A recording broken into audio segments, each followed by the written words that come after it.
नमस्कार मित्रों, जैसा कि आप लोगों ने पूछा किसी एक व्यक्ति ने कि एक विद्वान पुरुष को क्रोध करना उचित है या नहीं, या एक संत पुरुष को क्रोध करना उचित है या नहीं, या उसको बिल्कुल शांत रहना चाहिए।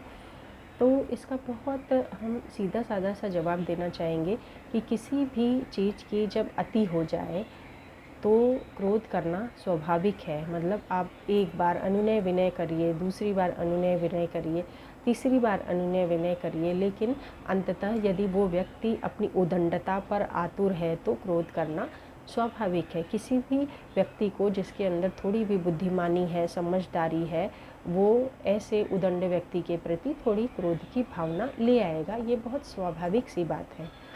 देखिए, हमारे दो आराध्य देव हुए, एक भगवान राम और एक भगवान श्री कृष्ण, जिन्होंने मनुष्य रूप में जन्म लिया, और दोनों ने मनुष्य रूप में जन्म लेकर भी एक बार क्रोध कर दिया था। भगवान राम ने कब क्रोध किया? जब उन्होंने समुद्र से अनुनय विनय विनती सब कुछ कर डाली कि ठहर जाओ और मुझे रास्ता दो। जब उन्होंने नहीं मानी बात, तब भगवान श्री राम को भी क्रोध आया। उन्होंने अपनी प्रत्यंचा धनुष पर चढ़ा ली। तब समुद्रदेव प्रकट होकर हाथ जोड़ के खड़े हुए।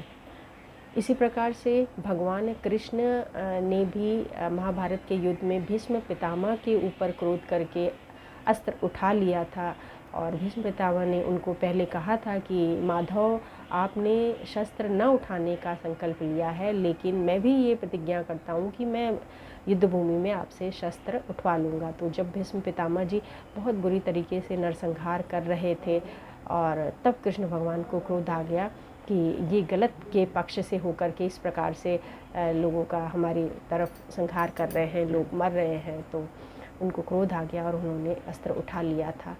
तो किसी भी गलत बात पे कहते हैं नाक के ऊपर पानी आ गया, तो क्रोध आना स्वाभाविक है। तो एक सही व्यक्ति, एक बहुत सच्चा सुलझा हुआ व्यक्ति भी एक बार, दो बार, तीन बार अनुनय विनय करने के बाद भी उसको क्रोध आ जाए, स्वाभाविक है। और उस क्रोध को हम गलत नहीं कहेंगे, उस क्रोध के आने से हम उसको क्रोधी नहीं कहेंगे, क्योंकि उसने बहुत अनुनय विनय और बड़े धैर्य के साथ आगे बढ़ने के बाद क्रोध उसको आया, तो उसको क्रोध नहीं कहेंगे। क्रोध आना भी स्वाभाविक है। क्रोध हमारे भगवान शंकर को भी आया था, जब सती जी का शरीर लेकर के वो क्रोध में इधर उधर भटक रहे थे, नाच रहे थे, कि सती जी जब आग में कूद गई थी। तो क्रोध आना स्वाभाविक है। जहाँ पे बहुत अति बात हो जाएगी, बात को नहीं हम रोक सकते, समझ सकते, तो उस जगह पर अगर हमें मनुष्य होने पे क्रोध ना भी आए, तो फिर इस शरीर और इस जीवात्मा का क्या मतलब हुआ कि हम एक बहुत गलत कार्य सामने होता हुआ देखें और हमें क्रोध ना आए।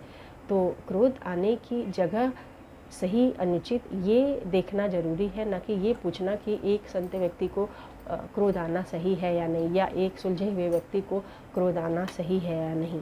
तो क्रोध किस जगह पे करना है और नहीं करना है, वो भी एक गलती हो जाती है। अगर आप सही जगह पे क्रोध नहीं कर रहे हैं तो भी तो आपको गलत कहा जाएगा। फिर वहाँ आप कितने ही समझदार व्यक्ति हैं, ध्यान मार्गी पुरुष हैं, और आप लेकिन आप अगर ऐसी जगह पे भी अगर आपको क्रोध नहीं आ रहा है जहाँ सामने आपके गलत हो रहा है, तो ये बात भी गलत है। तो क्रोध करना कोई गलत नहीं है, ख़राब नहीं है, लेकिन बार बार क्रोध करना, छोटी छोटी बातों पे क्रोध करना, वो गलत है। आपको धैर्यपूर्वक रहना चाहिए, जहाँ तक हो सके ठंडे दिमाग से शांतिपूर्वक बात को समझना, सुलझाना चाहिए। लेकिन यदि पानी नाक के ऊपर आ जाए, या व्यक्ति बहुत ही उदंड हो, या बात ऐसी हो जहाँ क्रोध से ही वो समझेगा, तो क्रोध करना बिल्कुल सही है। क्रोध तब करना ही चाहिए। नमस्कार।